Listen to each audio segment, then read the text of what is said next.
Hi hello എല്ലാവർക്കും നമസ്കാരം. എല്ലാവർക്കും സുഖമാണെന്ന് വിശ്വസിക്കുന്നു. സോ ഞാൻ അർജുൻ പ്രകാശ്. ഞാനൊരു ആർക്കിടെക്ചറൽ ഡിസൈനറാണ്, അതുപോലെ തന്നെ സിവിൽ കൺസൾട്ടൻറ്റുമാണ്. എനിക്ക് royal planet contractors and infrastructures private limited എന്ന് പറഞ്ഞൊരു കൺസ്ട്രക്ഷൻ കമ്പനിയുണ്ട്.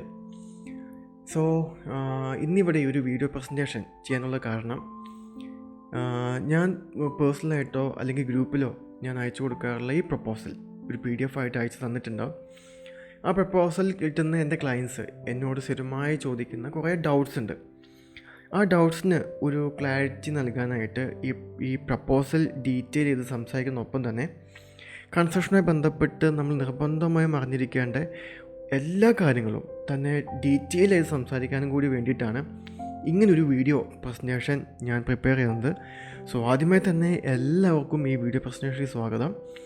ഒരു കാര്യം എനിക്ക് പ്രത്യേകിച്ച് എടുത്ത് പറയാനുള്ളത്, ഈ വീഡിയോ അല്പം ലെങ്തി ആയേക്കാം, പക്ഷേ ഇതിന് മുഴുവൻ കേൾക്കാനുള്ള പേഷ്യൻസ് കാണിച്ചുകൊണ്ട് ഈ വീഡിയോ കേൾക്കാനായിട്ട് തയ്യാറാകണം, മുഴുവനും കേൾക്കാനായിട്ട് തയ്യാറാകണം.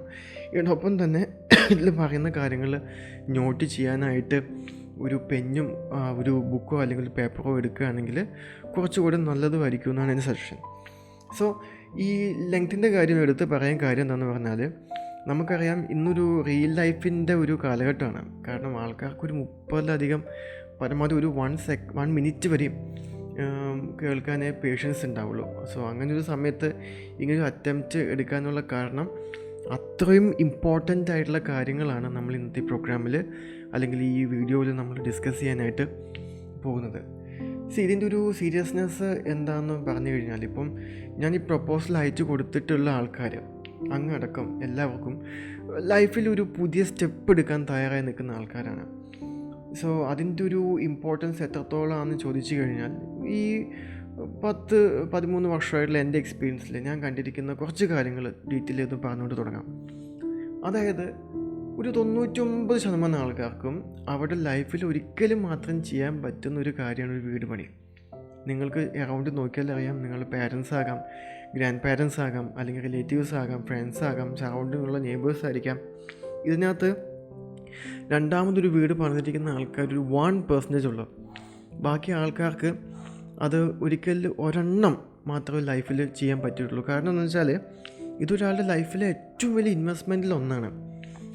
ഇതിനായിട്ടുള്ള സാഹചര്യങ്ങൾ, ഘടകങ്ങൾ, ഇതൊക്കെ ഒത്തുവരിക എന്ന് പറഞ്ഞാൽ എളുപ്പമല്ല.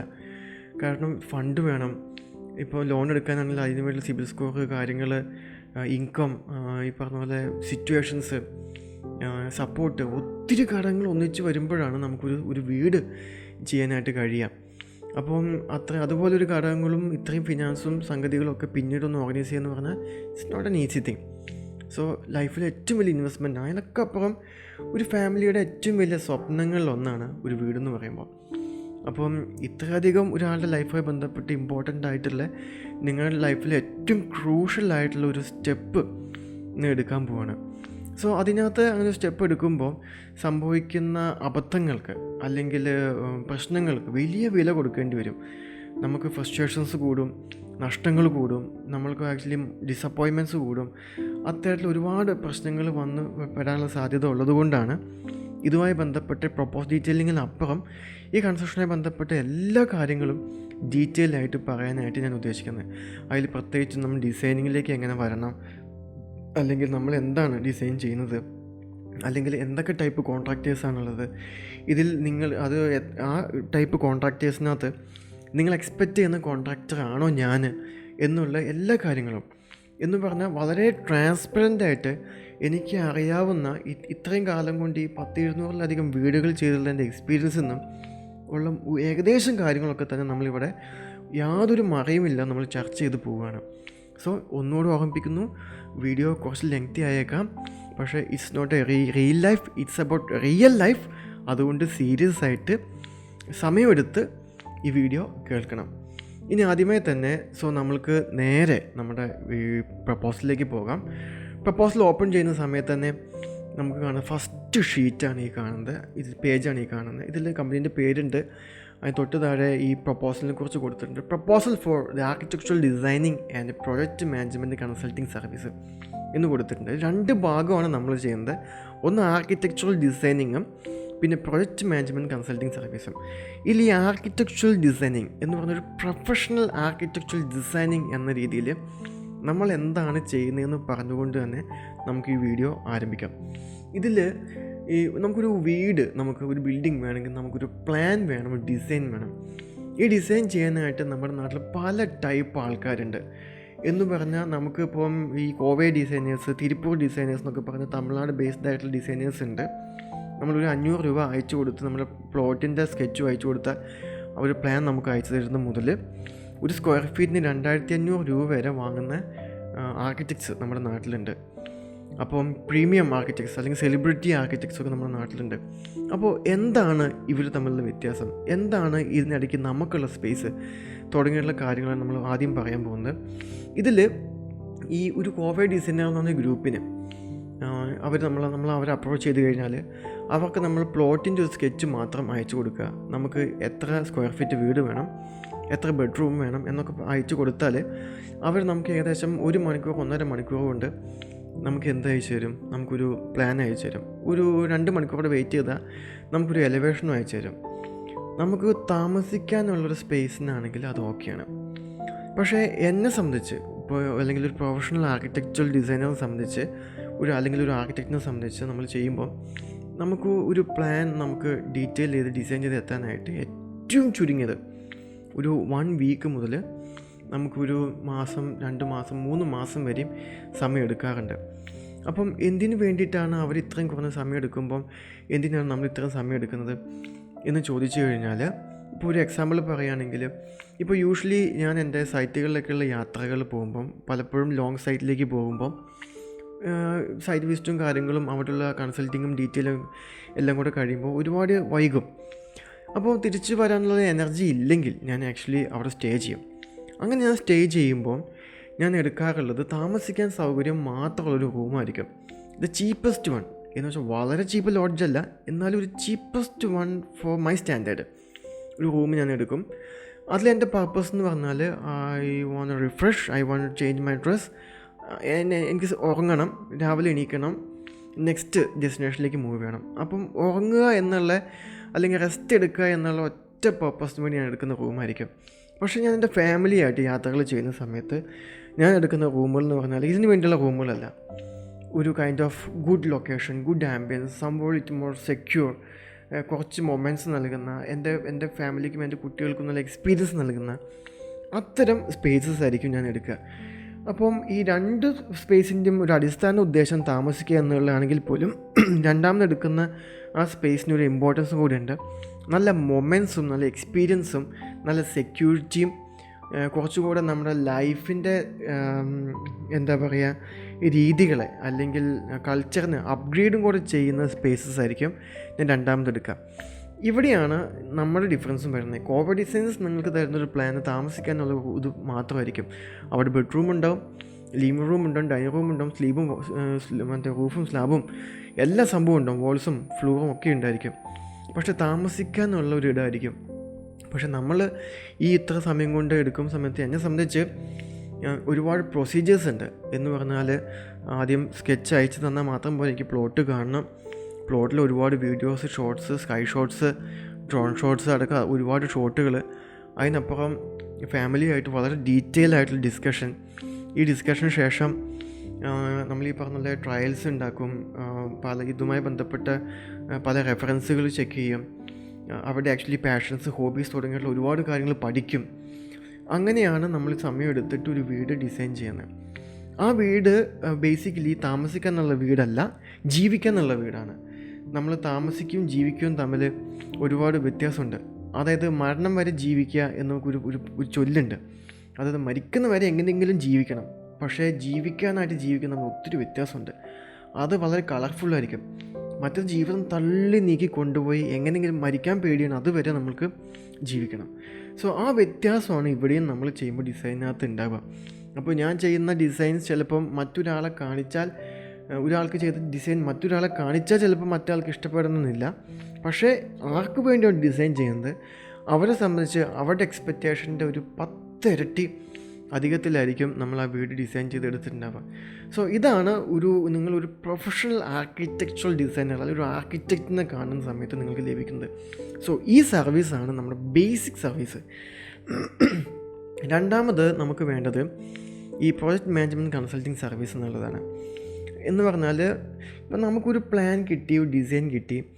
ഇങ്ങനൊരു പ്ലാനും ഒരു ഡിസൈനും കിട്ടിക്കഴിഞ്ഞാൽ അത് നമുക്ക് എക്സിക്യൂട്ട് ചെയ്യണമെങ്കിൽ ഒരു പ്രൊഫഷണൽ ടീം വേണം, അല്ലെങ്കിൽ ഗ്രൂപ്പ് വേണം. അതിൽ ഒരുപാട് ടൈപ്പ് ഓഫ് ഈ മെത്തേഡുകളുണ്ട്. അതിലൊരു മെത്തേഡാണ് ഈ പ്രോജക്റ്റ് മാനേജ്മെൻറ്റ് കൺസൾട്ടിങ് സർവീസ്. അപ്പം ഈ പ്രോജക്റ്റ് മാനേജ്മെൻറ്റ് കൺസൾട്ടിങ് സർവീസ് എന്നുള്ളത് അധികം കേൾക്കാത്ത, അല്ലെങ്കിൽ നമ്മുടെ നാട്ടിലെ കോൺട്രാക്റ്റിങ് ചെയ്യുന്ന ആൾക്കാരിൽ ഒരു 10% താഴെ മാത്രം ആൾക്കാർ ചെയ്യുന്ന ഒരു മെത്തേഡാണ്. അപ്പോൾ അതെന്താണെന്ന് മനസ്സിലാക്കണമെങ്കിൽ ബാക്കിയുള്ള മെത്തേഡുകൾ എന്തൊക്കെയാണെന്നും കൂടെ നമ്മൾ മനസ്സിലാക്കണം. ഇതിൽ ആദ്യമായിട്ട് നമുക്ക് ബേസിക്കലി 3 മെത്തേഡാണ് ഒരു വീട് അല്ലെങ്കിൽ ബിൽഡിംഗ് നമുക്ക് ടെക്നിക്കൽ സൂപ്പർവിഷനോട് കൂടി എക്സിക്യൂട്ട് ചെയ്യുന്ന കോൺട്രാക്റ്റിംഗ് മെത്തേഡുള്ളത്. അതിൽ ഒന്നാണ് ടേൺ കീ മെത്തേഡ്. ഈ ടേൺ കീ മെത്തേഡ് എന്ന് പറഞ്ഞാൽ നമുക്ക് നമ്മുടെ നാട്ടിൽ എപ്പോഴും കേൾക്കുന്ന ഒരു കാര്യമാണ്. കാരണം എന്നോടും ആൾക്കാർ വീടിൻ്റെ കാര്യം, നമ്മുടെ ഡിസൈനിൻ്റെ കാര്യം, പ്രോജക്റ്റിൻ്റെ കാര്യം പറയുമ്പോൾ ചോദിക്കുന്ന ചോദ്യമുണ്ട്, നിങ്ങളുടെ സ്ക്വയർ ഫീറ്റ് റേറ്റ് എത്രയാണ്? ഇതാണ് ടേൺ കീ മെത്തേഡ്. എന്ന് പറഞ്ഞാൽ 1000 സ്ക്വയർ ഫീറ്റ് വീടാണെന്ന് വിചാരിക്കുക. ഫോർ എൻ എക്സാമ്പിൾ, അതിൽ നമുക്ക് സ്ക്വയർ ഫീറ്റ് എത്ര രൂപയ്ക്കാണ് നിങ്ങൾ ചെയ്യുന്നത്? 2000 രൂപ. അങ്ങനെ 1000 × 2000 എന്ന് 20 lakhs ആണ് ബഡ്ജറ്റ്. ഇങ്ങനെ പറഞ്ഞെടുക്കുന്ന മെത്തേഡാണ് ഈ ടേൺ കീ മെത്തേഡ്.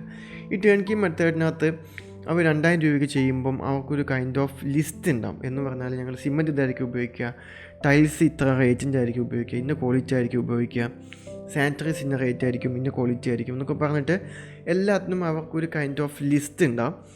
ആ ലിസ്റ്റിനകത്ത് പറയുന്ന സാധനങ്ങൾ ഉപയോഗിച്ചുകൊണ്ട് ചെയ്താൽ നമുക്ക് ഈ എമൗണ്ടിൽ നിൽക്കാം. അതല്ലെങ്കിൽ നമുക്ക് എന്ത് ചെയ്യാം, നമുക്ക് വേണമെങ്കിൽ കുറച്ചുകൂടെ ഹയർ ക്വാളിറ്റി സംഭവം ചൂസ് ചെയ്യാം. അപ്പോൾ ആ ഹയർ ക്വാളിറ്റിയുടെ എമൗണ്ട് മാത്രം നമ്മൾ ഏൽപ്പിച്ചാൽ മതി. അപ്പോൾ എന്താണ് ഒരു ഗുണം എന്ന് പറഞ്ഞാൽ, ഈ ടേൺ കീ കോൺട്രാക്ടേഴ്സിനെ ഏൽപ്പിക്കുമ്പോൾ ഗുണം എന്ന് പറഞ്ഞാൽ നമ്മൾ വേറെ ഒന്നും അറിയണ്ട. നമ്മൾ ഇവർക്ക് ഈ പറഞ്ഞ പോലെ കാര്യങ്ങൾ പറഞ്ഞ് ഡിസൈൻ ചെയ്യുന്നവരുണ്ട്, ചെയ്യാത്തവരുണ്ട്.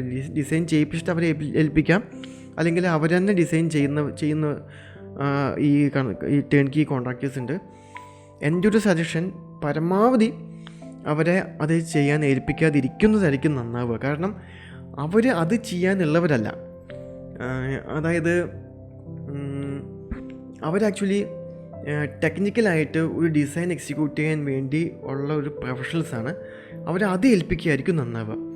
അപ്പോൾ കാരണം അല്ലെങ്കിൽ അവർക്ക് ഫ്ലെക്സിബിളായ ഡിസൈനായിരിക്കും അവർ ചെയ്ത് കൊണ്ടുവരിക. കാരണം അവർക്ക് ഈ പറഞ്ഞ റേറ്റിലെടുക്കുമ്പോൾ അധികം ബുദ്ധിമുട്ട് വരാത്ത, അല്ലെങ്കിൽ കോസ്റ്റ് എവിടെയെങ്കിലും ചെറിയ ഡിഫറൻസ് വരാത്ത, ആർക്കിടെക്ചറൽ ഫീച്ചേഴ്സൊക്കെ കുറഞ്ഞ ഡിസൈൻസിലേക്കായിരിക്കും അവരെത്തിക്കുക. അതുകൊണ്ടാണ് അവരെ ഏൽപ്പിക്കാതിരിക്കുന്നതായിരിക്കും നന്നാവുക എന്ന് പറയുന്നത്. ഓക്കെ, ഇനി ഇത്തരത്തിൽ നമ്മൾ വർക്കൊക്കെ എടുത്ത് നമ്മൾ ചെയ്യും. അവർ ചെയ്ത് ഫിനിഷ് ചെയ്ത് ഹാൻഡ് ഓവർ തരും. നമുക്ക് വേറെ ടെൻഷനൊന്നുമില്ല. അവരൊരു step by step, stage by stage payment പറയുന്ന ഷെഡ്യൂൾസ് ഉണ്ടാവും. എന്ന് പറഞ്ഞാൽ ഫൗണ്ടേഷൻ തുടങ്ങുന്ന സമയത്ത് 20% കൊടുക്കണം. പിന്നെ നമുക്ക് മറ്റേ ലിൻഡൽ ലെവൽ നമ്മുടെ സൂപ്പർ സ്ട്രക്ചർ ബ്രിക്ക് വർക്ക് തുടങ്ങിയതിന് മുമ്പ് ഇത്ര എമൗണ്ട് വേണം. അങ്ങനെ ലാസ്റ്റ് ഫിനിഷ് ചെയ്യുന്ന കഴിയുമ്പോൾ 1%, 2%, 3%, 5% എന്നൊക്കെ പറഞ്ഞിട്ടുള്ള ഒരു ഷെഡ്യൂളുണ്ടാവും. ആ ഷെഡ്യൂൾ അനുസരിച്ച് നമ്മൾ പേയ്മെൻറ്റ് മാത്രം നമ്മൾ കൊടുത്താൽ മതി. ഇതാണ് നമ്മുടെ ഈ പറഞ്ഞ പോലെ ടേൺ കീ മെത്തേഡ്.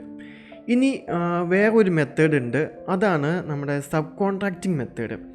എന്ന് പറഞ്ഞാൽ നമുക്ക് ഒരു ടെക്നിക്കൽ ആവശ്യത്തിനായിട്ട് ഒരു സബ് കോൺട്രാക്ടറിനെ നമ്മൾ വർക്ക് ചെയ്യിപ്പിക്കാം.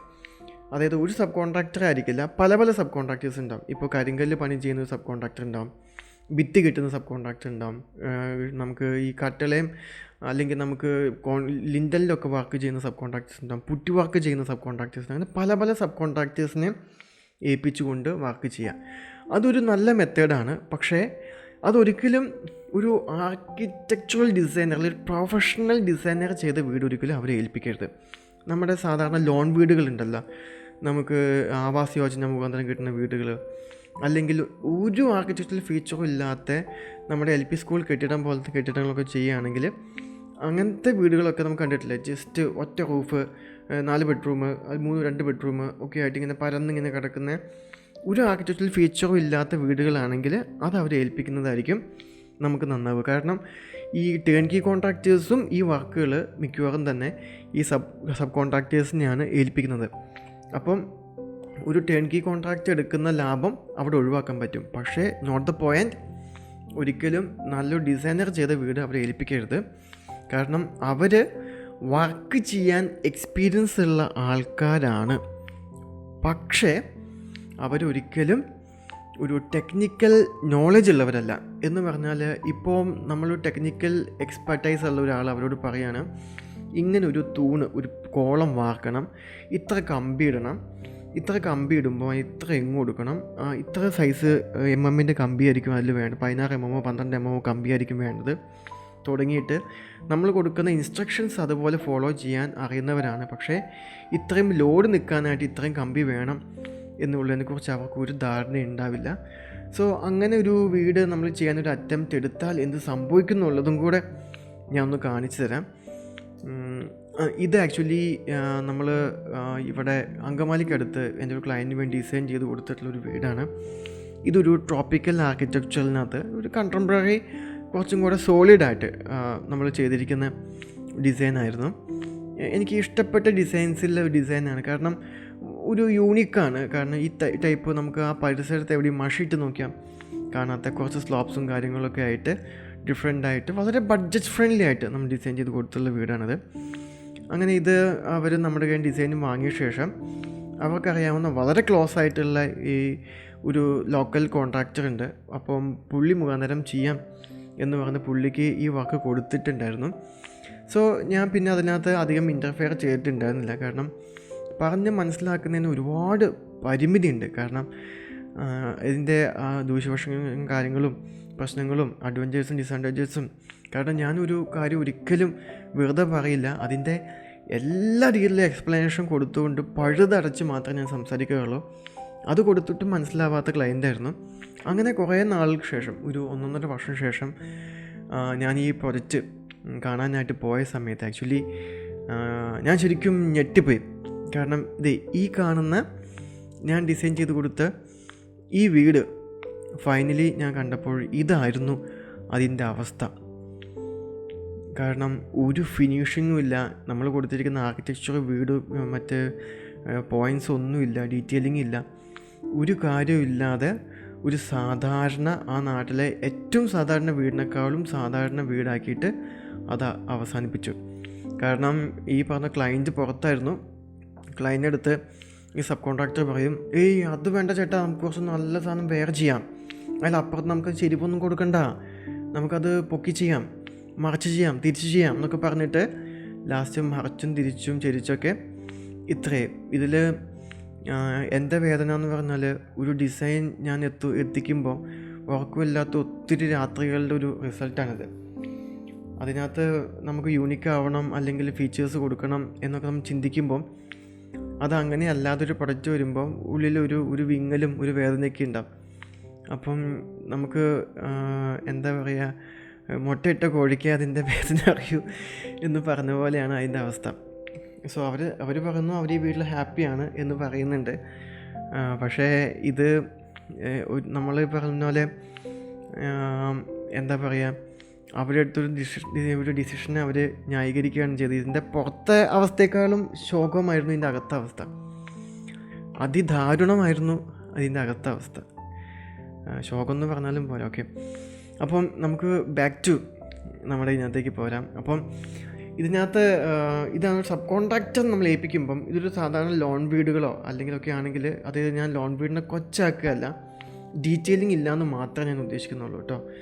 അപ്പോൾ ഒന്നും കുഴപ്പമില്ല. അപ്പം ടേൺ കീ കോൺട്രാക്റ്റിനെ കുറിച്ച് പറഞ്ഞു, നമ്മുടെ എന്തിനെ കുറിച്ച് പറഞ്ഞു, നമ്മുടെ മറ്റേ സബ് കോൺട്രാക്റ്റിങ് കൊടുക്കുന്നതിനെ കുറിച്ച് പറഞ്ഞു. ഇനി മൂന്നാമത്തെ മെത്തേഡാണ് നമ്മൾ ചെയ്യുന്ന മെത്തേഡ്. അതാണ് പ്രൊജക്റ്റ് മാനേജ്മെൻറ്റ് കൺസൾട്ടിങ് സർവീസ്. എന്ന് പറഞ്ഞാൽ ഒരു പ്രൊജക്റ്റ് ചെയ്ത് ഒരു വീട് ചെയ്യാനായിട്ട് നമുക്ക് 4 കാര്യങ്ങൾ വേണം. ഒന്ന്, നമ്മൾ പറഞ്ഞ പോലെ പ്ലാന്. രണ്ടാമത്തത് വേണ്ടത് മെറ്റീരിയൽ. മൂന്നാമത്തത് വേണ്ടത് നമ്മുടെ കോൺട്രാക്ടേഴ്സ്.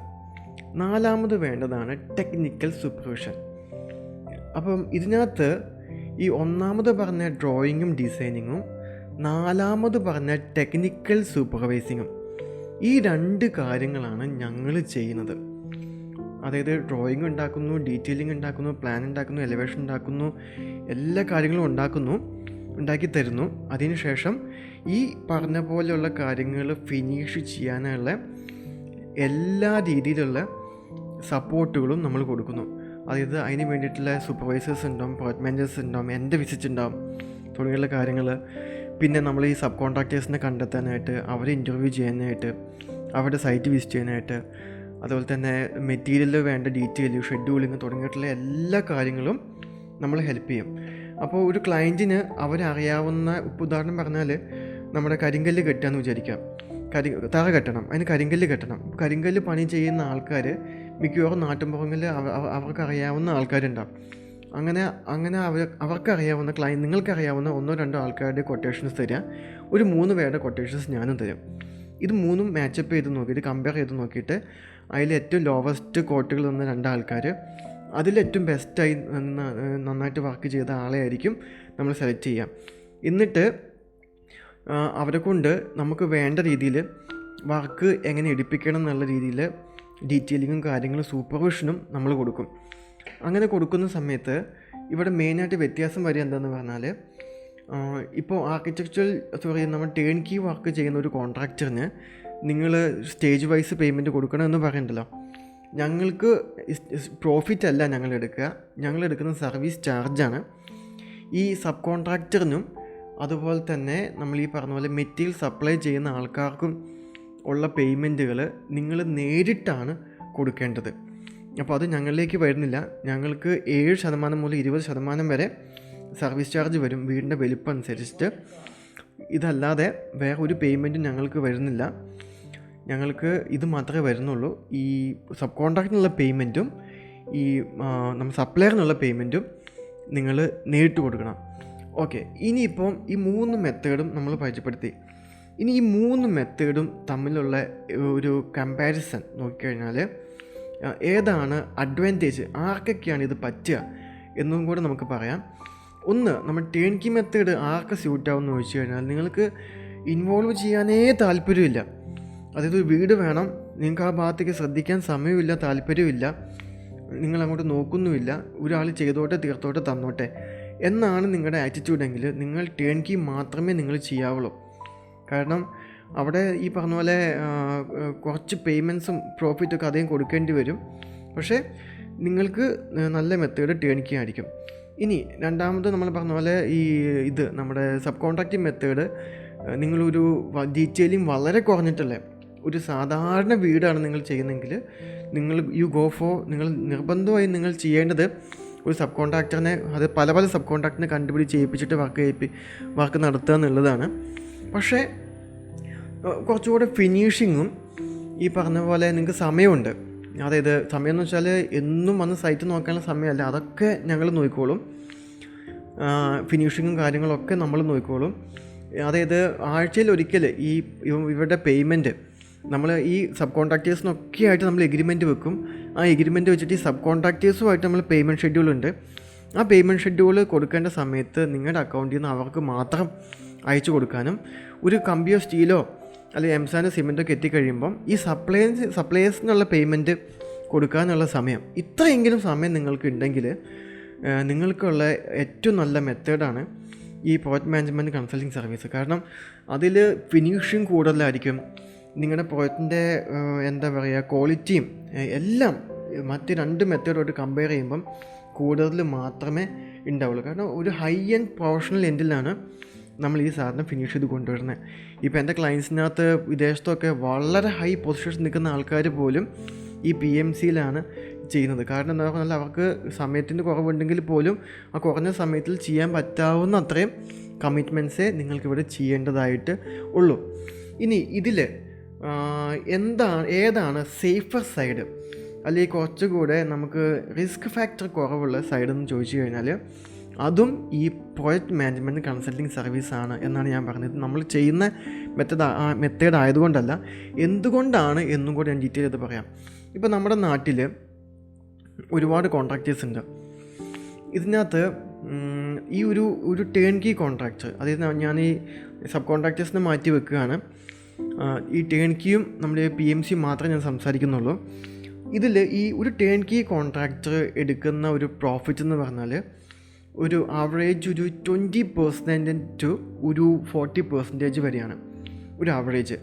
പക്ഷേ ഒരു പ്രോജക്റ്റ് മാനേജ്മെൻറ്റ് കൺസൾട്ടിങ് സർവീസ് നമ്മൾ എടുക്കുന്നത് 7% മുതൽ എത്ര ശതമാനം വരെയാണ്? 20% വരെയാണ്. അപ്പോൾ എന്തിനാണ് അവർ 40% വരെ എടുക്കുന്നതെന്ന് ചോദിച്ചു കഴിഞ്ഞാൽ അവർക്ക് റിസ്ക്കുകളുണ്ട്. എന്ന് പറഞ്ഞാൽ മെറ്റീരിയലിൻ്റെ റേറ്റ് കൂടാം, അല്ലെങ്കിൽ ഈ പറഞ്ഞ പോലെ എന്തെങ്കിലും കലാമിറ്റീസൊക്കെ വന്നിട്ട് അവരുടെ സാധനങ്ങൾ നഷ്ടപ്പെട്ട സാധനങ്ങൾ വീണ്ടും വാങ്ങേണ്ടി വരും തുടങ്ങിയ റിസ്ക്കുകൾ ഉള്ളതുകൊണ്ടാണ് അവരത്രയും ഇതെടുക്കുന്നത്. അപ്പോൾ നോർമലായിട്ട് ഇത്തരം കാര്യങ്ങളൊന്നും സംഭവിക്കാത്തത് കൊണ്ട് തന്നെ നിങ്ങൾക്ക് ഏറ്റവും മിനിമം ഒരു PMCനെ ഏൽപ്പിക്കുമ്പോൾ തന്നെ ഒരു 10 മുതൽ 20% വരെ നിങ്ങൾക്ക് ലാഭം അവിടെ തന്നെ PMC ചെയ്തുകൊണ്ട് കിട്ടി. ഒന്ന്. ഇനി രണ്ടാമത്തെ ഒരു advantage PMC project management consulting സർവീസിനെ ഏൽപ്പിക്കുന്നതിൻ്റെ ഒരു രണ്ടാമത്തെ ഒരു അഡ്വാൻറ്റേജ് എന്താണെന്ന് പറഞ്ഞാൽ, ഇപ്പോൾ നമ്മുടെ നാട്ടിൽ നിങ്ങൾക്ക് അത്യാവശ്യം നോക്കിയാലറിയാം ഒരുപാട് കേസസ് നമ്മുടെ ഈ കൺസ്ട്രക്ഷനുമായി ബന്ധപ്പെട്ട് നടക്കുന്നുണ്ട്. അതിൽ മെയിനായിട്ട് ഇഷ്യൂസ് നടക്കുന്നത്, ഒന്ന് ഈ ടേൺ കീ കോൺട്രാക്ടേഴ്സ് ഫണ്ട് വാങ്ങിച്ചു, 10 ലക്ഷം 20 ലക്ഷം 30 ലക്ഷം 40 ലക്ഷം ഒക്കെ ഫണ്ട് വാങ്ങിച്ചിട്ട് വർക്ക് തുടങ്ങിയില്ല എന്ന് പറഞ്ഞ കേസുകളുണ്ട്. വർക്ക് തുടങ്ങിയിട്ട് തീർത്തില്ല എന്ന് പറഞ്ഞ മുഴുവൻ ഫണ്ടും വാങ്ങിച്ചിട്ടും തീർക്കാത്ത ഒരുപാട് കേസുകളുണ്ട്. ഇനി മൂന്നാമത്തത്, ഈ ഒരു ക്വാളിറ്റി എല്ലാം എഗ്രി ചെയ്തുകൊണ്ട് അവരെടുത്തു. ആ പറഞ്ഞ ക്വാളിറ്റിയോ കാര്യങ്ങളൊന്നും മെയിൻറ്റെയിൻ ചെയ്തില്ല, ഏറ്റവും ലോക്കലായിട്ടുള്ള മെറ്റീരിയൽ ഉപയോഗിച്ച് ചെയ്തു എന്ന് പറയുന്ന കേസുകളുണ്ട്. അത്തരത്തിൽ പല ടൈപ്പുള്ള കേസുകൾ, അതായത് ഫിനിഷിങ് കുറഞ്ഞു എന്ന് പറഞ്ഞ കേസുകളുണ്ട്. തുടങ്ങിയിട്ടുള്ള 4-5 ടൈപ്പ് കേസുകൾ നടക്കുന്നുണ്ട്.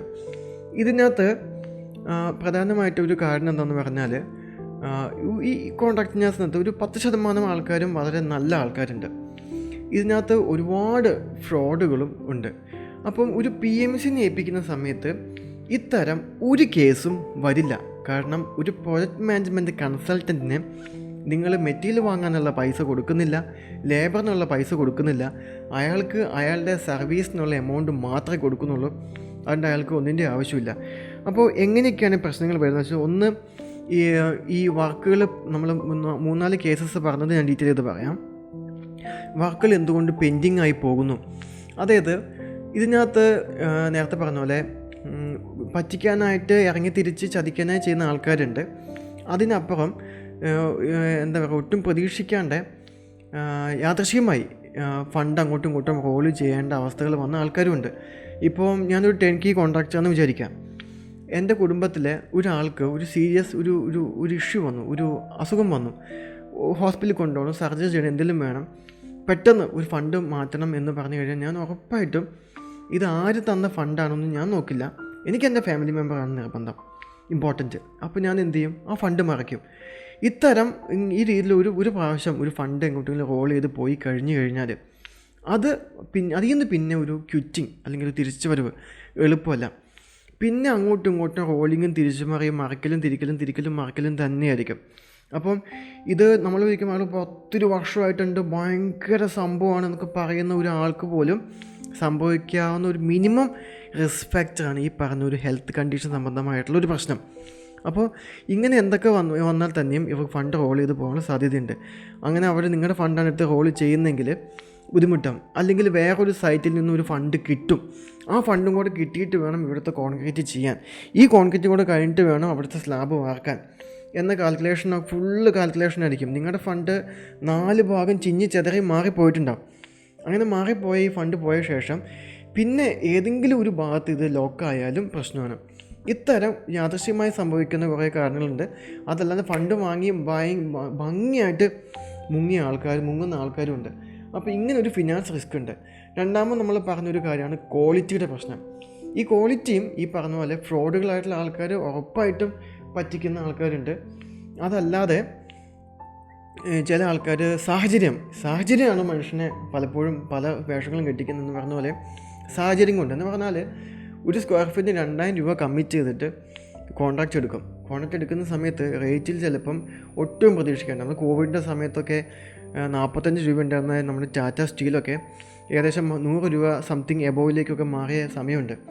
അത്രയും റേറ്റൊക്കെ മാറും, പിടിച്ചാൽ കിട്ടില്ല. അങ്ങനെ വരുമ്പോൾ അവരെന്ത് ചെയ്യും? അവർക്ക് ആകെ ചെയ്യാൻ പറ്റുകയെന്ന് പറഞ്ഞാൽ ഒന്നെങ്കിൽ അവിടെ ഇവിടെ കടം വാങ്ങിയിട്ടൊക്കെ നിങ്ങളുടെ കാര്യം നടത്തുക. അത്യാവശ്യം നല്ല ആൾക്കാർ അങ്ങനെ ചെയ്യും. അതല്ലെങ്കിൽ എന്ത് ചെയ്യും?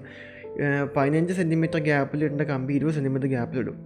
ഒരു സ്ലാബിൻ്റെ ഒക്കെ ടോട്ടൽ ഇതിൽ നോക്കുന്ന സമയത്ത് 10, 400, 500 അല്ലെങ്കിൽ കിലോയുടെ വ്യത്യാസം വരും. അതിൽ നിന്ന് വലിയ എമൗണ്ട് മാറ്റം വരും. അങ്ങനെ അവർക്ക് ഇവരൊന്നും ഈ പറഞ്ഞ പോലെ സോഷ്യൽ സർവീസ് അല്ലല്ലോ ചെയ്യുന്നത്. ബേസിക്കലി അവരുടെ കാര്യം നടക്കണം, ഇൻകം ഉണ്ടാവണം. അത്തരം റിസ്ക് ഫാക്ടേഴ്സും ഉണ്ട്. പിന്നെ മൂന്നാമത് ഒരു കാര്യം എന്താണെന്ന് പറഞ്ഞു കഴിഞ്ഞാൽ നമ്മുടെ ഈ നമുക്ക് ഈ പറഞ്ഞ പോലെ ഒരുപാട് ഫിനാൻഷ്യൽ ഇഷ്യൂസ് അതല്ലെങ്കിൽ മറ്റ് ഇഷ്യൂസൊക്കെ വരുന്ന സമയത്ത് സൈറ്റുകളിൽ കോൺസെൻട്രേറ്റ് ചെയ്യാൻ പറ്റാത്ത സിറ്റുവേഷൻ വരുമ്പം അവർ ഫണ്ട് വാങ്ങുകയും ഈ ഫിനിഷിങ്ങും ക്വാളിറ്റിയും വേണ്ട പോലെ ചെയ്യാൻ പറ്റാത്ത ഒരവസ്ഥയിലേക്ക് അവർ എത്തുകയും ചെയ്യും. അപ്പോൾ അങ്ങനത്തെ 3-4 പ്രശ്നങ്ങൾ നമുക്ക് എന്തുണ്ട്, ഒരു ഒരു ടേൺ കീ ചെയ്യുന്ന സമയത്ത് വരുന്നുണ്ട്. സോ ഇതുപോലത്തെ ഇഷ്യൂസുകളൊന്നും തന്നെ ഒരു PMCയിലൂടെ ചെയ്തു പോകുമ്പം നമുക്ക് ഉണ്ടാവുന്നില്ല എന്നുള്ളതാണ് ഇതിനകത്ത് ഏറ്റവും വലിയൊരു അഡ്വാൻറ്റേജ്. സോ ഏത് രീതിയിൽ നോക്കിയാലും ഈ കൺസ്ട്രക്ഷൻ ഇൻഡസ്ട്രിയിൽ നിങ്ങളൊരു പ്രൊജക്റ്റ് എക്സിക്യൂട്ട് ആക്കാനുള്ള ഏറ്റവും നല്ല മെത്തേഡാണ്. പിന്നെ വേറൊരു കാര്യം കൂടി എടുത്തു പറയാനുള്ളത്, ഒരു ടേൺ കീ കോൺട്രാക്ടറിനെ സംബന്ധിച്ച് ആൾക്ക് പല ടെൻഷൻസും ഉണ്ടാവും. ഫണ്ട് ഓർഗനൈസ് ചെയ്യണം, വർക്കേഴ്സ് ഓർഗനൈസ് ചെയ്യണം, മെറ്റീരിയൽ ഓർഗനൈസ് ചെയ്യണം, അങ്ങോട്ട് റോൾ ചെയ്തത് ശരിയാക്കണം, പുതിയ വർക്ക് കണ്ടെത്തണം തുടങ്ങിയ 100 കൂട്ടം പ്രശ്നങ്ങളുണ്ടെങ്കിൽ ഒരു PMC consultant, civil project management കൺസൾട്ടൻറ്റിനെ സംബന്ധിച്ച് ഒറ്റ ഇഷ്യൂ മാത്രമേ ഉള്ളൂ, കമ്മിറ്റ് ചെയ്ത വർക്കിൻ്റെ ഫിനിഷിങ് വൃത്തിയായി ചെയ്യണം എന്നുള്ളത് മാത്രം. അപ്പോൾ കൃത്യമായി എഗ്രിമെൻറ്റും കാര്യങ്ങളും എത്ര വിസിറ്റ്, എത്ര പ്രാവശ്യം കാണും, എങ്ങനെയായിരിക്കും ഷെഡ്യൂളിങ് തുടങ്ങിയിട്ടുള്ള എല്ലാ കാര്യങ്ങളും എഗ്രിമെൻറ്റ് ചെയ്തുകൊണ്ട് വേണം ഒരു PMC ആയിട്ട് മുന്നോട്ട് പോകാനായിട്ട്. സോ ഈ 3 മെത്തേഡുകൾ നമ്മൾ ഡീറ്റെയിൽ സംസാരിച്ച് കഴിഞ്ഞു. ഇനി നമുക്ക് എന്ത് ചെയ്യാം, നമ്മുടെ നമ്മുടെ പ്രൊപ്പോസൽ ഡീറ്റെയിൽ ചെയ്തുകൊണ്ട് നമുക്ക് തുടങ്ങാം. അതിന് മുമ്പ് ഒന്നുകൂടെ ഓർമ്മിപ്പിക്കട്ടെ, ഇതിൽ ഏത് മെത്തേഡാണ് നിങ്ങൾക്ക് സ്യൂട്ട് ആവുക എന്നതിനെക്കുറിച്ച് ഒരു ധാരണ കിട്ടിയെന്ന് ഞാൻ വിശ്വസിക്കുന്നു. ഓക്കെ, ഇനിയിപ്പോൾ നമുക്ക് നമ്മുടെ പ്രൊപ്പോസൽ ഡീറ്റെയിലിങ്ങിലേക്ക് പോകാം. ഈ പ്രൊപ്പോസൽ ഡീറ്റെയിലിനകത്ത് നമുക്ക് നെക്സ്റ്റ് പേജിനകത്ത് കാണാൻ സാധിക്കുന്നത് നമ്മുടെ ഇൻട്രൊഡക്ഷനാണ്. നമ്മൾ എന്തൊക്കെയാണ് ചെയ്യുന്നത്, നമ്മുടെ എക്സ്പീരിയൻസ് എന്താണ്, നമ്മൾ എത്ര പ്രോജക്റ്റുകൾ നമ്മൾ ഹാൻഡ് ഓവർ ചെയ്തിട്ടുണ്ട്. അതായത് നമ്മൾ ഒരുപാട് 250-ലധികം പ്രോജക്റ്റുകൾ ഈ സമയം കൊണ്ട് ഹാൻഡ് ഓവർ ചെയ്യാൻ നമുക്ക് സാധിച്ചിട്ടുണ്ട്. 40 വർഷമായിട്ട് ഞങ്ങൾ ഈ മേഖലയിലുണ്ട്. ഇതിൽ 13 വർഷമായിട്ട് ഞാൻ ഈ മേഖലയിലുണ്ട്. തുടങ്ങിയിട്ടുള്ള എല്ലാ കാര്യങ്ങളും നമ്മളിതിനകത്ത് പറഞ്ഞു പോകുന്നുണ്ട്. ഇതിൽ നമ്മൾ ഒരുപാട് പ്രോജക്റ്റുകൾ സോഷ്യൽ മീഡിയയിലെ പല ലീഡിങ് ആയിട്ടുള്ള പ്ലാറ്റ്ഫോമിലും ഫീച്ചർ ചെയ്യപ്പെട്ടിട്ടുണ്ട്. അതുപോലെ തന്നെ നമുക്ക് JSWൻ്റെ ഫീച്ചർ ചെയ്യപ്പെട്ടിട്ടുള്ള ഒരു പ്രൊജക്റ്റ് നമ്മുടേതാണ്. തുടങ്ങിയിട്ടുള്ള ഒരുപാട് അച്ചീവ്മെൻറ്റ്സ് നമ്മൾക്ക് ഉണ്ടായിട്ടുണ്ട്. So my dear friends, you are welcome to experience building a dream home. നമുക്ക് വളരെ മനോഹരമായിട്ട്, വളരെ വൃത്തിയായിട്ട് നമുക്കൊരു പ്രൊജക്റ്റ് ഹാൻഡ് ഓവർ ചെയ്യാം, നമുക്ക് വർക്ക് തുടങ്ങാം. സോ ഇത് നമ്മൾക്ക് 2018 എനിക്ക് കിട്ടിയിട്ടുള്ള ഒരു അവാർഡാണ്. ഒരു കൺസ്യൂമർ പ്രൊട്ടക്ഷൻ അവാർഡാണ്. അതിനകത്ത് ആരൊക്കെയാണ് പ്രസൻ്റ് ആയിട്ടുള്ളതെന്ന് കംപ്ലീറ്റ് ഡീറ്റെയിൽ ഞാൻ ഇതിൽ കൊടുത്തിട്ടുണ്ട്. സമയം പോലെ അത് വായിച്ച് നോക്കിക്കോളൂ. ഈ കൺസ്യൂമർ പ്രൊട്ടക്ഷൻ അവാർഡ് എന്ന് പറഞ്ഞാൽ നമ്മൾ പലപ്പോഴും വാങ്ങുന്ന പോലെ ഒരു പർച്ചേസ് ചെയ്യുന്നൊരു അവാർഡല്ല. നമ്മുടെ ഈ കൺസ്യൂമർ ബന്ധപ്പെട്ടിട്ടുള്ള നമ്മൾ കൊടുക്കുന്ന സർവീസിന് ഇന്ന് കേരളത്തിൽ കിട്ടാവുന്നതിൽ വെച്ച് ഏറ്റവും മികച്ച ഒരു അവാർഡിലൊന്നാണ് ഈ കൺസ്യൂമർ പ്രൊട്ടക്ഷൻ അവാർഡ്. ഇത് നമുക്ക് ഒരുപാട് സ്ക്രൂട്ടനീസ്, നമുക്ക് നമുക്ക് ബാക്ക്ഗ്രൗണ്ട് ചെക്കിങ് തുടങ്ങിയുള്ള പല സ്റ്റെപ്പുകളിലൂടെയും കടന്നു പോയ ശേഷമാണ് നമുക്ക് ഈ രീതിയിലുള്ള ഒരു അച്ചീവ്മെൻറ്റ് നമ്മൾ കിട്ടുന്നത്. ഇനി അതുപോലെ നമുക്ക് അടുത്ത പേജിലേക്ക് നമ്മൾ പോവുകയാണെങ്കിൽ ഹൗ വി ഡു, എങ്ങനെയാണ് നമ്മൾ ഈ പ്രൊജക്റ്റിന് അല്ലെങ്കിൽ ഒരു പ്രൊജക്റ്റ് നമ്മുടെ കയ്യിലേക്ക് കിട്ടിക്കഴിഞ്ഞാൽ എന്തൊക്കെയാണ് നമ്മൾ ചെയ്യുന്നത്, നമ്മൾ എങ്ങനെയാണ് ഇതിനെ മുന്നോട്ട് കൊണ്ടുപോകാൻ തുടങ്ങിയിട്ടുള്ള എല്ലാ കാര്യങ്ങളുമാണ് നമ്മൾ പറഞ്ഞു തുടങ്ങുന്നത്. ഇതിൽ ആദ്യത്തെ കാര്യം ഇനീഷ്യൽ സൈറ്റ് വിസിറ്റ്. നമ്മൾ നേരത്തെ ഇൻട്രൊഡക്ഷനിൽ പറഞ്ഞിട്ടുണ്ടായിരുന്നു, ഒരു വീട് തുടങ്ങുന്ന സമയത്ത് എന്നെ സംബന്ധിച്ചൊരു പ്ലാൻ മാത്രം കിട്ടിയാൽ പോരാ, അതിൽ ഒരുപാട് പ്രൊസീജിയേഴ്സ് ഉണ്ട്, ഒരുപാട് സ്റ്റെപ്പുകളുണ്ട്. സോ ആദ്യം നമ്മൾ സൈറ്റ് വിസിറ്റ് ചെയ്യുക എന്നുള്ളതാണ്. കാരണം അതിൽ ഒരുപാട് കാര്യങ്ങൾ നമ്മൾ അറിയാനുണ്ട്. മെഷർമെൻറ്റ്സ് ക്രോസ് ചെക്ക് ചെയ്യും, ബൗണ്ടറീസ് അറിയാം, സൈറ്റ് അനാലിസിസ് എന്ന് പറഞ്ഞാൽ അതിൻ്റെ ഭൂമിയുടെ ഘടകങ്ങൾ, മണ്ണിൻ്റെ ഘടന തുടങ്ങിയുള്ള പല കാര്യങ്ങൾ അനലൈസ് ചെയ്യാം. പിന്നെ ലാൻഡിൻ്റെ കോണ്ടോർ, ആ ഭൂമിയുടെ ചെരിവിനെക്കുറിച്ച് നമ്മൾ പഠിക്കുക, അവിടുത്തെ ലിമിറ്റേഷൻസ്, വെജിറ്റേഷൻസ്, അങ്ങനെ ഒത്തിരി കാര്യങ്ങൾ, സോയിൽ എക്സ്പ്ലോറേഷൻസ് തുടങ്ങിയുള്ള ഒരുപാട് കാര്യങ്ങൾ മനസ്സിലാക്കുന്ന ഒരു കാര്യമാണ് ഈ സൈറ്റ് വിസിറ്റ്. കാരണം അതിലൂടെ മാത്രമേ നമുക്ക് അവിടെ എന്താണ് ആക്ച്വലി വേണ്ടത്, കാരണം ഒരു പ്രദേശത്തെ സംബന്ധിച്ച്, ആ ലൊക്കാലിറ്റിയെ സംബന്ധിച്ചിട്ട്, അതായത് ഇപ്പോൾ നമുക്കൊരു ഫ്ലാറ്റ് സർഫേസ് ചെയ്യുന്ന പ്രൊജക്റ്റ് പോരാ നമുക്കൊരു നിലമായ സ്ഥലത്ത് ചെയ്യാൻ പറ്റുക, അതല്ല ഒരു ഹില്ലി സ്റ്റേഷനിൽ ചെയ്യാം. അവിടുത്തെ വിൻഡിൻ്റെ ഫ്ലോ, ഇത്രയും കാര്യങ്ങളൊക്കെ നമുക്ക് പഠിക്കുന്ന ഒരു വിസിറ്റാണ് ഒരു ഇനീഷ്യൽ സൈറ്റ് വിസിറ്റ്. സാധാരണ രീതിയിൽ ഇനീഷ്യൽ സൈറ്റ് വിസിറ്റിന് ഈ പറഞ്ഞ പോലെ നമുക്ക് പോകാമെന്ന് പറഞ്ഞാൽ ഒരു 1 ഡേ പോക്കാണ്. അപ്പോൾ അതുകൊണ്ട് അതിനായിട്ട് ഞാനൊരു പേയ്മെൻറ്റ്സ് യൂഷ്വലി ഞാൻ കളക്ട് ചെയ്യാറുണ്ട്. അപ്പോൾ അതിൻ്റെ ഡീറ്റെയിൽസ് ഇവിടെ ഞാൻ കൊടുത്തിട്ടുണ്ട്. ഓരോ ജില്ലയിലും, കാരണം ഞാൻ തൃശ്ശൂരാണ് താമസിക്കുന്നത്, അതുകൊണ്ട് തന്നെ ഓരോ ജില്ലയിലും ഞാൻ പോയി ചെയ്യുമ്പം എത്ര എമൗണ്ടാണ് ഞാൻ വാങ്ങാറുള്ളത് എന്നിവിടെ കൊടുത്തിട്ടുണ്ട്. ഇനി രണ്ടാമത്തതാണ് നമ്മുടെ കൺസെപ്ച്വൽ ഡിസൈന് എന്ന് പറഞ്ഞാൽ, നമ്മൾ ഒരു പ്ലാന് അല്ലെങ്കിൽ ഒരു എന്താ പറയുക, ഒരു സൈറ്റ് വിസിറ്റൊക്കെ ചെയ്ത് കഴിഞ്ഞിട്ട് നമ്മൾ ഡീറ്റെയിൽ ആയിട്ടുള്ള ഒരു ഇൻ്റർവ്യൂ പോലെ ഒരു ഇൻട്രോഗേഷൻ സെഷൻസ്, കൺസൾട്ടിങ് സെഷൻ നമ്മൾ വെക്കും. അതിനകത്താണ് നമ്മുടെ വീട്ടിൽ താമസിക്കുന്ന ആൾക്കാരുടെ എല്ലാ ഡീറ്റെയിലും 36 പോയിൻറ്റ്സ് നമ്മൾ ഡിസ്കസ് ചെയ്യും. അത്രയും കാര്യങ്ങൾ ഡിസ്കസ് ചെയ്ത് മനസ്സിലാക്കിയ ശേഷമാണ് നമ്മൾ എന്ത് ചെയ്യുക, ഒരു കൺസെപ്റ്റൽ ഡിസൈന് കൊടുക്കുക. അപ്പോൾ അതിന് മുമ്പായിട്ട് നമ്മൾ ഗ്രൂപ്പ് നമ്മൾ ഫോം ചെയ്യും, ഡ്രീം ഹോം എന്ന് പറഞ്ഞിട്ട്. അപ്പം ഇവിടെ ഞാൻ കാണിച്ചത് നമ്മൾ ഡ്രീം ഹോം എന്ന് പറഞ്ഞിട്ടുള്ള നമ്മുടെ ഒരു ഗ്രൂപ്പാണ്. ഇത് ഇവിടെ സൈഡ് നോക്കിക്കഴിഞ്ഞാൽ ഒത്തിരി നമ്മുടെ ഗ്രൂപ്പുകൾ, ഇപ്പോൾ എൻ്റെ പ്രസൻറ്റിൽ നടക്കുന്ന വർക്കുകളുടെ ഒക്കെ ഗ്രൂപ്പുകൾ നമുക്കിവിടെ കാണാൻ പറ്റും. ഈ ഗ്രൂപ്പിൽ നമ്മൾ വർക്കുമായി ബന്ധപ്പെട്ട എല്ലാ കാര്യങ്ങളും, ഫോട്ടോസും ഡീറ്റെയിൽസും ഒക്കെ വർക്ക് തുടങ്ങുന്ന അന്ന് മുതൽ വർക്ക് ഹാൻഡ് ഓവർ ചെയ്യുന്ന ആ നിമിഷം വരെയുള്ള കംപ്ലീറ്റ് നമ്മുടെ കോൺവെർസേഷൻസ് ഇതിനകത്തായിരിക്കും.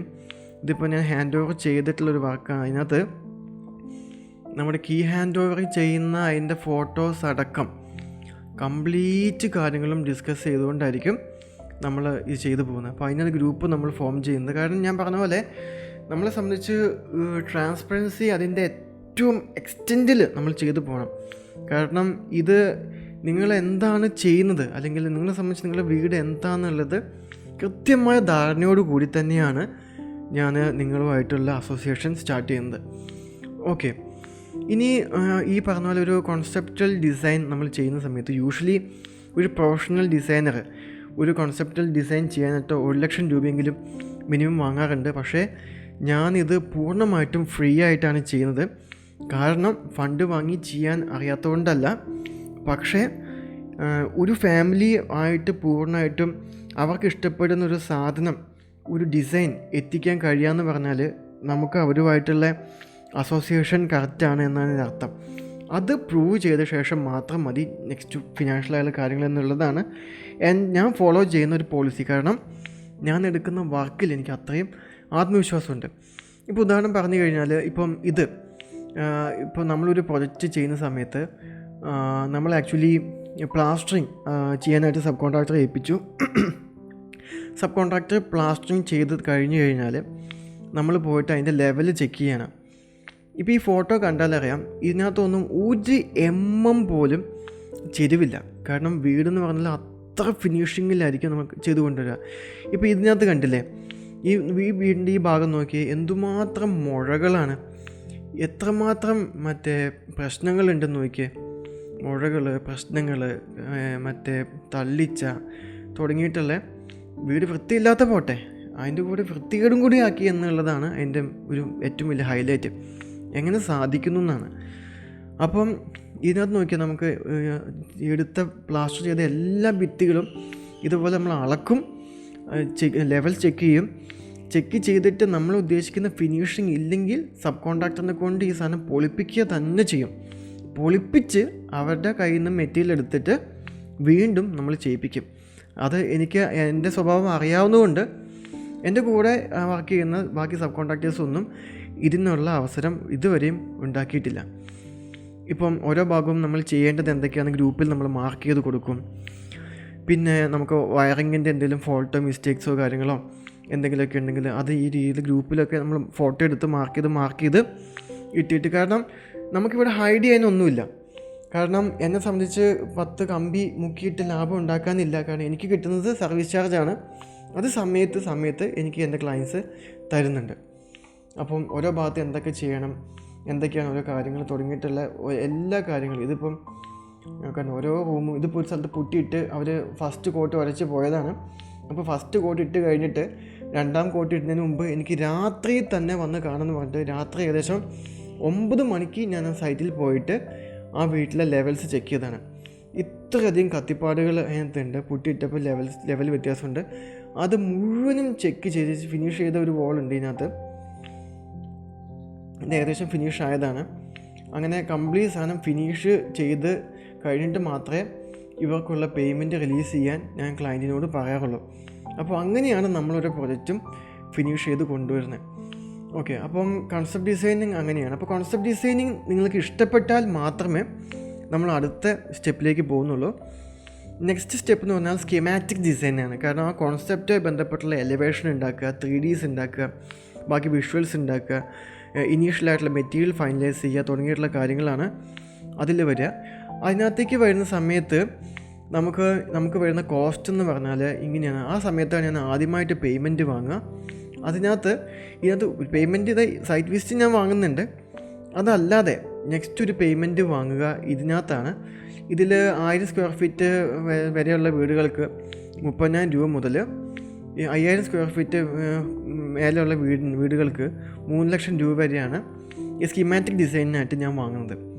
സോ കംപ്ലീറ്റ് ആയിട്ട് എന്നെ മനസ്സിലാക്കി ആ പ്ലാൻ കൊടുക്കുന്ന ഈ കൺസെപ്ച്വൽ പ്ലാൻ എന്ന് പറയുമ്പം എന്നെ സംബന്ധിച്ച് നമ്മളൊരു വെറുതെ ഒരു പ്ലാൻ കൊടുക്കുകയല്ല ചെയ്യുക. അതിന് പകരമായിട്ട് വളരെ ഡീറ്റെയിൽ ആയിട്ട് ഈ രീതിയിൽ ഇത് നമ്മൾ ചെയ്തിരിക്കുന്ന ഒരു കൺസെപ്ച്വൽ പ്ലാനാണ്.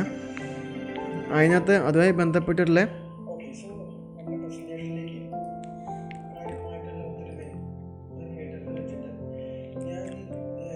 ഈ രീതിയിൽ വീടുമായി ബന്ധപ്പെട്ട എല്ലാ കാര്യങ്ങളും നമുക്ക് ഒരു നടക്കുന്ന പോലെ, ആ വീട്ടിലൂടെ നടന്ന് കാണുന്ന പോലെ അത്രയും ഡീറ്റെയിൽ ചെയ്ത്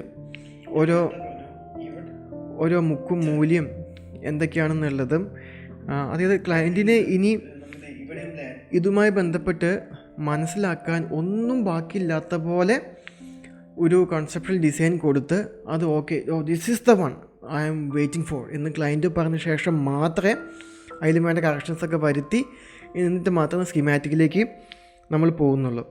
അങ്ങനെ അതിനകത്താണ് നമ്മൾ നേരത്തെ പറഞ്ഞ പോലെ ഈ 3Dയും കാര്യങ്ങളും ബാക്കി സംഗതികളൊക്കെ വരുന്നത്. പിന്നെയാണ് നമുക്ക് ഇത് അപ്രൂവ് ചെയ്ത്, അതായത് 3Dയും തുടങ്ങിയിട്ടുള്ള കാര്യങ്ങൾ അപ്രൂവ് ചെയ്ത ശേഷമാണ് നമ്മുടെ പ്രീ കൺസ്ട്രക്ഷൻ സർവീസിലേക്ക് മൂവ് ചെയ്യുന്നത്. അപ്പോൾ പ്രീ കൺസ്ട്രക്ഷൻ സർവീസ് മൂവിന് മുമ്പായിട്ടാണ് നമ്മൾ എഗ്രിമെൻറ്റ് സൈൻ ചെയ്യുക. എഗ്രിമെൻറ്റ് സൈൻ ചെയ്യുന്ന സമയത്തും നമ്മൾക്ക് കിട്ടേണ്ട എമൗണ്ടുകളുണ്ട്. ആ എമൗണ്ട് ഡീറ്റെയിൽസാണ് ഇവിടെ നമുക്ക് ഇതിനകത്ത് മെൻഷൻ ചെയ്തിട്ടുള്ളത്.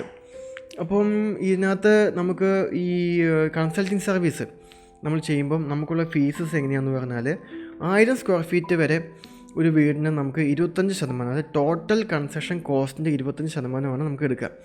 ഈ ടോട്ടൽ കൺസ്ട്രക്ഷൻ കോസ്റ്റ് എങ്ങനെയാണ് ഫിക്സ് ചെയ്യുക എന്ന് പറഞ്ഞാൽ 2 മെത്തേഡിലൂടെയാണ് നമ്മൾ ചെയ്യുക.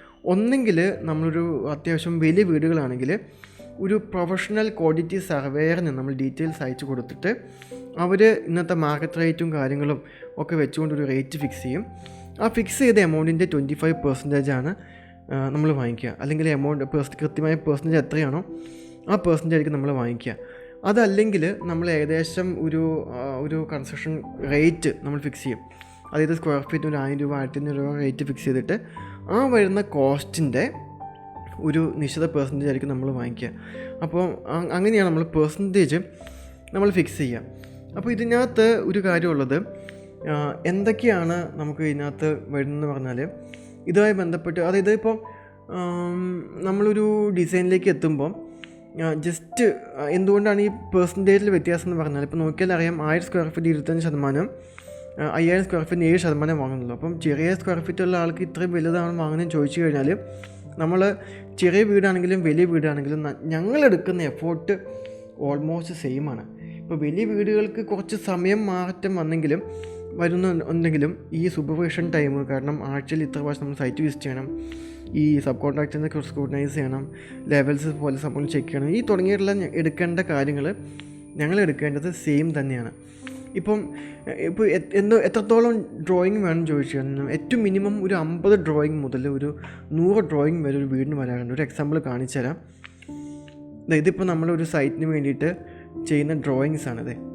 ഇത്രയും ഡ്രോയിങ്ങുകളാണ് ഒരു വീടിന് വേണ്ടി നമ്മൾ ചെയ്യുന്നത്. സാധാരണ രീതിയിൽ നമുക്ക് ആകെ ഒരു പ്ലാനും എലവേഷനും മാത്രമേ, ground floor first floor plan മാത്രമേ വരാറുള്ളൂ.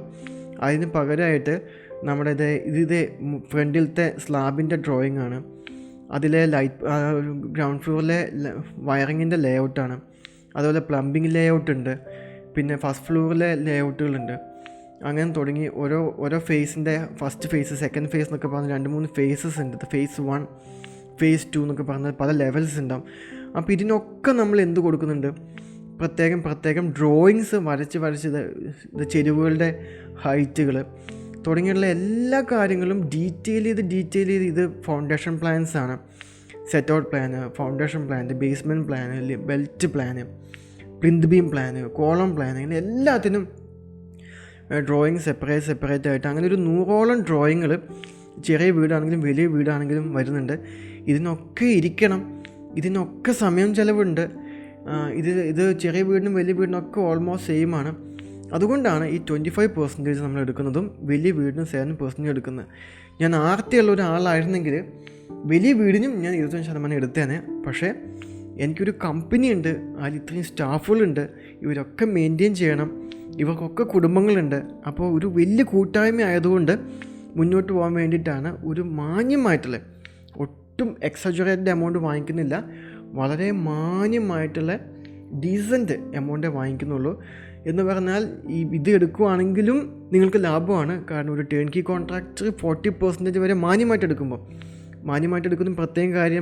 പ്രത്യേകിച്ച് പറയാൻ കാര്യം എന്ന് പറഞ്ഞാൽ അയാളൊന്ന് മനസ്സിരുത്തി വിചാരിച്ചു കഴിഞ്ഞാൽ ഈ 40 എന്നുള്ളത് 50, 60, 70% ആക്കി മാറ്റാൻ അയാളെക്കൊണ്ട് വേണമെങ്കിൽ സാധിക്കും. വേണമെങ്കിൽ 100% വാങ്ങിച്ചിട്ട് വീട് പണിയാണ്ട് മുങ്ങിയ ഇഷ്ടം പോലെ കഥകൾ വേറെയുണ്ട്. അപ്പം അതിനെക്കുറിച്ചൊന്നും ഞാൻ പറയുന്നില്ല. കാരണം നമ്മുടെ വളരെ സന്തോഷത്തോടെ പ്ലസൻ്റായി പോകുന്നൊരു ഒരു വീഡിയോ സെഷനകത്ത് നെഗറ്റീവ് കണ്ടൻസ് കുത്തിക്കയറ്റാൻ ഞാൻ ഉദ്ദേശിക്കുന്നില്ല. ഓക്കെ, അപ്പം ഇങ്ങനെയാണ് പെർസെൻറ്റേജ് വാങ്ങുന്നത്. അപ്പോൾ ഇതിനകത്ത് നമ്മുടെ ഈ എന്തൊക്കെ ഡീറ്റെയിൽസാണ് പ്രൊവൈഡ് ചെയ്യുന്നത്, അത് പ്രൊവൈഡിങ് സ്ട്രക്ചറൽ ഡിസൈനർ. അപ്പോൾ ചില കോംപ്ലിക്കേറ്റഡ് സ്ട്രക്ചേഴ്സ് ആണെങ്കിൽ സ്ട്രക്ചറൽ ഡിസൈനേഴ്സിൻ്റെ സർവീസ് എടുക്കേണ്ടി വരും. അവർക്കുള്ള ഡ്രോയിങ്സ്, ക്വാണ്ടിറ്റി സർവേസിന് വേണ്ട ഡ്രോയിങ്, അതുപോലെ നമുക്ക് പല ടൈപ്പ് ഓഫ് കോൺട്രാക്ടേഴ്സ് ഉണ്ട്, അവർക്ക് വേണ്ടിയുള്ള ഡ്രോയിങ്സ്, പിന്നെ ബഡ്ജറ്റ് എസ്റ്റിമേഷൻ, കോസ്റ്റ് കൺട്രോൾ, എവിടെ നമുക്ക് എങ്ങനെ കോസ്റ്റ് കൺട്രോൾ ചെയ്യാം, അതായത് മെറ്റീരിയൽ എന്ത് വേണം എന്നുള്ള discussions, risk management, mitigation strategies തുടങ്ങിയുള്ള സംഭവങ്ങൾ. ഇനി ലോൺ വേണമെങ്കിൽ അതിന് വേണ്ടിയുള്ള പേപ്പർ വർക്കുകൾ നമ്മൾ ചെയ്തു തരും. പെർമിറ്റ് എടുക്കണമെങ്കിൽ അതിന് വേണ്ടിയിട്ടുള്ള പേപ്പർ വർക്ക്സ്, അത് പെർമിറ്റ് എടുക്കുന്ന ആൾക്കാർക്ക് കൊടുക്കാനുള്ള പേപ്പർ വർക്ക്സ് നമ്മൾ പ്രിപ്പയർ ചെയ്ത് തരും. പിന്നെ തുടങ്ങിയിട്ടുള്ള കാര്യങ്ങളൊക്കെ നമ്മൾ ചെയ്തു തരും. ഇപ്പോൾ ഇത്രയും കാര്യങ്ങളാണ് എഗ്രിമെൻറ്റ് മുതലുള്ള ആ ഫേസിനകത്ത് നമുക്ക് വരുന്നത്. പിന്നെ കൺസ്ട്രക്ഷൻ ഫേസിനകത്തേക്ക് വരുന്ന സമയത്താണ് നമുക്ക്, അതായത് വർക്ക് ഇത്രയും കാര്യങ്ങൾ ഡോക്യുമെൻറ്റ്സ് ഉണ്ടാക്കി ഇനി വർക്ക് തുടങ്ങുന്നു, ആ സമയത്താണ് നമ്മൾ ഈ കോർഡിനേഷൻ സൂപ്പർവൈസേഴ്സുമായിട്ടും സപ്ലയേഴ്സുമായിട്ടും, അതുപോലെ തന്നെ നമുക്ക് മറ്റ് quality assurance, quality control, progress tracking, എത്രത്തോളം വർക്ക് പ്രോഗ്രസ് ആവുന്നുണ്ട്, അതിൻ്റെ റിപ്പോർട്ട്, എന്തുകൊണ്ടാണ് ഡിലേ ആയിരിക്കുന്നത്, എവിടെയാണ് നമ്മൾ പിടിക്കേണ്ടത്, എവിടെയാണ് നമ്മൾ അയക്കേണ്ടത് തുടങ്ങിയിട്ടുള്ള bill of quantity, detailed estimation. അതിപ്പോൾ ഒരു കരിങ്കല്ലിൻ്റെ പണി കഴിഞ്ഞെന്ന് വിചാരിക്കുക, ആ സമയത്ത് നമ്മൾ എൻ്റെ സൂപ്പർവൈസർ നിന്ന് തറ കൃത്യമായി അളന്ന് തിട്ടപ്പെടുത്തി കൊടുത്തിട്ടാണ് ഓക്കെ സ്ക്വയർ ഫീറ്റിന് ക്യൂബിക് ഫീറ്റിന് ഇത്ര അടിക്കാനുള്ള നമ്മൾ എഗ്രിമെൻറ്റ് വെച്ചത്, ഇത്ര എമൗണ്ടാണ് കൊടുക്കേണ്ടത്, അതിലെന്തെങ്കിലും ബാർഗെയിൻസ് ഉണ്ടോ തുടങ്ങിയിട്ടുണ്ടോ, എല്ലാ കാര്യങ്ങളും നമ്മൾ ചെയ്തു തരും. ഇതിൽ പ്രധാനമായിട്ടും നമ്മുടെ കൺസ്ട്രക്ഷൻ കോസ്റ്റ് കുറയ്ക്കാനുള്ള എല്ലാ ഹെൽപ്പും ഞങ്ങൾ ചെയ്തു തരും. കാരണം ഈ 2-3 സ്ഥലത്തു നിന്ന് നമുക്ക് ഇതെടുക്കുക, എസ്റ്റിമേഷൻസ് എടുക്കുക, നിങ്ങൾക്ക് അറിയുന്ന വളരെ ക്ലോസ് ആയിട്ടുള്ള ആൾക്കാരുണ്ടെങ്കിൽ അവരുടെ കയ്യിൽ നിന്ന് എടുക്കാം, അല്ലെങ്കിൽ ഡിഫറെൻറ്റ് നമുക്ക് സപ്ലയേഴ്സിൻ്റെ ഒക്കെ നമുക്ക് ഡീറ്റെയിൽ എടുക്കാം, ഈ സബ് കോൺട്രാക്ടേഴ്സിനെ നമുക്ക് സ്ക്രൂട്ടനൈസ് ചെയ്യാം തുടങ്ങിയിട്ടുള്ള കാര്യങ്ങളൊക്കെ, തുടങ്ങിയുള്ള എല്ലാ ഹെൽപ്പും സപ്പോർട്ടും നമ്മളാണ് ചെയ്യുക. ഇനി വർക്ക് ഓർഡർ ചെയ്യുക, ബില്ല് ചെക്ക് ചെയ്യുക, ബില്ല് ക്രിയേറ്റ് ചെയ്യുക, കാര്യങ്ങളെല്ലാം. പിന്നെ കൺസ്ട്രക്ഷൻ ഫേസിനകത്ത് ഡോക്യുമെൻറ്റ്സും ഡ്രോയിങ്ങും, നേരത്തെ പറഞ്ഞ പോലെ എലിവേഷന്, ടെക്നിക്കൽ ഡ്രോയിങ്സ്, നമുക്ക് ലേ ഔട്ടുകൾ തുടങ്ങിയിട്ടുള്ള ഇതിൽ പറഞ്ഞിട്ടുണ്ട് ഇത്രയും അധികം ഡ്രോയിങ്സ് നമ്മൾ ഉണ്ടാക്കുന്നുണ്ട്. കാരണം അങ്ങനെയാണ് ഓരോ വീടും നമ്മൾ നല്ല കണ്ണാടി പോലെ തിളങ്ങി നമ്മൾ പുറത്തേക്ക് ഇറക്കുന്നത്. പിന്നെ നമുക്ക് പോസ്റ്റ് കൺസ്ട്രക്ഷൻ സർവീസ് എന്ന് പറഞ്ഞാൽ വർക്ക് തീർന്നു കഴിഞ്ഞാൽ നമുക്ക് ഈ പറഞ്ഞ പഞ്ച് ലിസ്റ്റ് നമ്മൾ ഉണ്ടാക്കും. ഫൈൻ ഇൻസ്പെക്ഷൻ ചെയ്തിട്ട് നമുക്ക് എന്തൊക്കെ ഡിഫോൾട്ടിൻ്റെ കാര്യമുണ്ട്, എവിടെയെങ്കിലും ടച്ച് ബാക്കിയുണ്ടോ എന്ന് വെച്ചാൽ ഇത് നമ്മുടെ കൺസ്ട്രക്ഷൻ്റെ സമയത്ത് സംഭവിക്കുന്ന ഫോൾട്ട് കൊണ്ടുള്ള പ്രശ്നങ്ങളല്ല. പ്രത്യേകിച്ചും നമുക്ക് പൂജകളൊക്കെ ചെയ്യുന്ന സമയത്ത് അത് പ്രോപ്പറായി ശ്രദ്ധിക്കാത്തത് കൊണ്ട് ടൈല് പൊട്ടിയ സിറ്റുവേഷൻസ് ഉണ്ട്. ഹൗസ് വാമിങ് സമയത്ത് പല ആൾക്കാരും കയറി വന്നിട്ട് ഭിത്തിയിലൊക്കെ തൊട്ട് ചെളിയാക്കിയ സിറ്റുവേഷൻസ് ഉണ്ട്. അല്ലെങ്കിൽ ചില വയറും കാര്യങ്ങളൊക്കെ ജനലിൽ വലിച്ചു കെട്ടിയിട്ട് അതായത് അങ്ങനെയുള്ള കുറേ കാര്യങ്ങളുണ്ടുള്ള സാധനങ്ങളൊക്കെ ടച്ച് ചെയ്ത് നമ്മൾ പോകും. പിന്നെ ഒക്യുപ്പൻസി നമുക്ക് ഈ വർക്ക് തീർന്നു കഴിഞ്ഞാൽ കംപ്ലീഷൻ ചെയ്യണമല്ലോ, അതിന് വേണ്ടിയിട്ടുള്ള ഡ്രോയിങ് സപ്പോർട്ടുകൾ കാര്യങ്ങൾ തുടങ്ങിയിട്ടുള്ള എല്ലാ കാര്യങ്ങളും നമ്മൾ ചെയ്തു തരും. ഈ പെർമിറ്റ് എടുക്കുക, അതുപോലെ തന്നെ പെർമിറ്റിനുള്ള ഡ്രോയിങ് ഉണ്ടാക്കുക, പിന്നെ നമുക്ക് കംപ്ലീഷൻ ഡ്രോയിങ് ഉണ്ടാക്കുക. ഇതൊക്കെ നമുക്ക് തേർഡ് പാർട്ടീസ് ആയിരിക്കും ചെയ്യുന്നുണ്ടാവുക. കാരണം അത് കുറച്ചുകൂടെ കോംപ്ലിക്കേറ്റഡ് ആയിട്ടുള്ള അനദർ കൈൻഡ് ഓഫ് ഡ്രോയിങ്സ് ആണ്. അതിന് എക്സ്പെർട്ടൈസുള്ള ആൾക്കാരെ ചെയ്യിപ്പിക്കുക, അതിനുള്ള പേയ്മെൻറ്റും നമ്മൾ സെപ്പറേറ്റ് കൊടുത്തിട്ടാണ് ചെയ്യിക്കുന്നത്. അപ്പം ഇങ്ങനെയൊക്കെയാണ് നമ്മുടെ ഇതിനകത്ത് വരുന്ന ഡീറ്റെയിൽസും കാര്യങ്ങളൊക്കെ. അപ്പോൾ ഇതിൽ നമ്മുടെ ടീം എന്താണ്, നമ്മുടെ ടൈം ലൈൻസ് എങ്ങനെയൊക്കെയാണ് തുടങ്ങിയിട്ടുള്ള കാര്യങ്ങളൊക്കെ, ബഡ്ജറ്റ് നേരത്തെ പറഞ്ഞ പോലെ ബഡ്ജറ്റ് കുറയ്ക്കാനുള്ള എല്ലാ രീതിയിലുള്ള സപ്പോർട്ടും നമ്മൾ ഉറപ്പായിട്ടും തന്നിരിക്കും. കാരണം എങ്ങനെയെങ്കിലുമൊക്കെ നിങ്ങൾക്ക് ഒരു 10 ലക്ഷം രൂപയ്ക്ക് വർക്ക് ചെയ്യാമെന്ന് കമ്മിറ്റ് ചെയ്തിട്ട് അത് 30 ലക്ഷം രൂപയ്ക്ക് അവസാനിപ്പിക്കുക എന്നുള്ളതല്ല ഞങ്ങളുടെ മോട്ടോ. ഇത് നിങ്ങൾ നോട്ട് ചെയ്ത് സെപ്പറേറ്റ് ആയിട്ട് എടുത്ത് വെച്ചോ. 30 ലക്ഷം എന്ന് നമ്മൾ കമ്മിറ്റ് ചെയ്തിട്ട് 25 ആക്കാൻ എങ്ങനെ ക്വാളിറ്റി ലൂസ് ചെയ്യാണ്ട് നിങ്ങൾ സപ്പോർട്ട് ചെയ്യാം എന്നുള്ളത് തന്നെയാണ് ഞങ്ങളുടെ മോട്ടോ. സോ അതിൽ എല്ലാ രീതിയിലുള്ള സപ്പോർട്ടും ഹെൽപ്പും ഞങ്ങൾ ചെയ്യുന്നതായിരിക്കും. സോ ഇത്രയേ ഉള്ളൂ നമുക്ക് ഡീറ്റെയിൽ ചെയ്യാനായിട്ട്. So nothing more nothing less. So കാര്യങ്ങളൊക്കെ മനസ്സിലായി എന്ന് വിചാരിക്കുന്നു. So I wish you all the best. നമുക്ക് ഒരു അതിഗംഭീരമായിട്ടുള്ള നമ്മുടെ എക്സ്പെക്റ്റേഷൻസും കാര്യങ്ങളൊക്കെ മീറ്റ് ചെയ്യുന്ന സുന്ദരിയായൊരു വീടിനെ നമുക്ക് ചെയ്തെടുക്കാം. So thank you very much.